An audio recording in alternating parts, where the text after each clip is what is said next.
लोग पूछते हैं नया भारत में क्या नया है। मीडिया कॉमेडी कर रही है, कॉमेडियन एक्टिविस्ट का काम। अब इससे नया क्या चाहिए। वादों से अपने मुकरता नहीं, पूरा उन्हें कभी करता नहीं। तानाशाह ओ तानाशाह। नया भारत सबके लिए एक सा नहीं है। मोदी जी के नए भारत में जसोदाबेन नहीं, मेलोनी है। झोले से फकीर लाखों के सूट पे आ गया।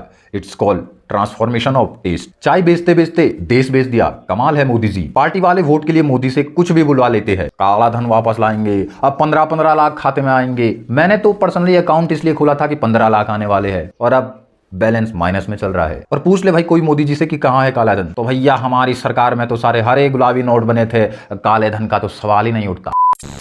विपक्ष का नया भारत मतलब किसी तरह सत्ता हड़पना, देश का विकास नहीं हो रहा है। इससे ज्यादा फिक्र विपक्ष को इस बात की है कि भैया उनका विकास नहीं हो रहा है, वरना पॉलिसी सबकी सेम है। सत्ता की लूट है, लूट सके तो लूट। इधर उत्तराखंड में पेड़ों की कटाई को लेकर कांग्रेस बीजेपी का विरोध कर रही है और उधर हैदराबाद में इसी बात को लेकर बीजेपी कांग्रेस का विरोध कर रही है। ये बहनचोद सारे मिलके हमको पागल बना रहे हैं, मादरचोद के बच्चे। बीजेपी का क्या पुराना क्या नया भारत, सब सेम ही है। बदलाव के नाम पर शहरों के नाम बदल दो। फैजाबाद का अयोध्या, मियापुर का रामपुर, ले अंधभक्त खुश, मुद्दे गए गधे की गांड में। अब्दुल को बिरयानी खिलवाकर बची बिरयानी मंदिर में फिकवा दो, फिर अब्दुल के पूरे कौम का विरोध करो, लो हो गया रिलीजन वोट बैंक सिक्योर। सिर्फ जुमले फेंकने से थोड़े ना तीसरी बार बीजेपी की सरकार बन गई। ऐसा भी नहीं है कि बीजेपी विकास नहीं करती। बीजेपी ने कई सड़कें बनवाई, और बनवाती क्यों नहीं, क्योंकि टोल टैक्स के नाम पर चंदा भी तो इकट्ठा करना होता है। टैक्स से याद आया, निर्मला ताई का बस चले तो बच्चे के पैदा होने पर माँ बाप से टैक्स मांग ले। दे रहे तूने मेरे सरकार में बच्चा पैदा किया है, टैक्स दे रहे, तेरे बच्चे ने हक दिया, आप टट्टी का भी टैक्स दे रहे, और हाँ पेशाब का अलग टैक्स पड़ेगा। बेरोजगार बाप परेशान, ले ताई तू ही रख अपना सरकारी बच्चा। मम्मी कह रही है इससे अच्छा तो औरंगजेब के शासन में पैदा कर लिए होते बच्चा।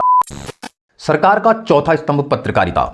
सरकार ने मीडिया ही खरीद ली। नेशनल न्यूज चैनल पे लव स्टोरी चल रही है सचिन सीमा की, जरूरी न्यूज गधे की गांड में। पत्रकारों का नया भारत, सच गया तेल लेने, पहले सरकार की चाट लेते हैं। एक आध एक्टिविस्ट है जो बिकते नहीं तो उन्हें डराने का भरपूर प्रयास किया जाता है। चुप हो जा कि मोटा भाई आ जाएगा। अभी कुणाल कामरा ने अपने एक शो में किसी गद्दार को गद्दार बोल दिया। सिंधे भड़क उठा, इसे कहते हैं चोर की दाढ़ी में तिनका। गद्दार के सपोर्टरों ने स्टूडियो जला दिया। ये ऐसा था जैसे कोई सैनिक तोप से गोला दाग दे और फिर अपोजिशन आर्मी वाले सैनिक की बजाय उस तोप से पूछे कि भाई तूने गोला क्यों दागा। सारे करप्ट पॉलिटिशियन परेशान, ऐसे कैसे कोई मजाक मजाक में हमें एक्सपोज कर दे रहा है। मीडिया खरीदी, दंगे करवाए, पत्रकार मरवाए, ये सत्ता में आने के लिए क्या क्या पापड़ नहीं बेले।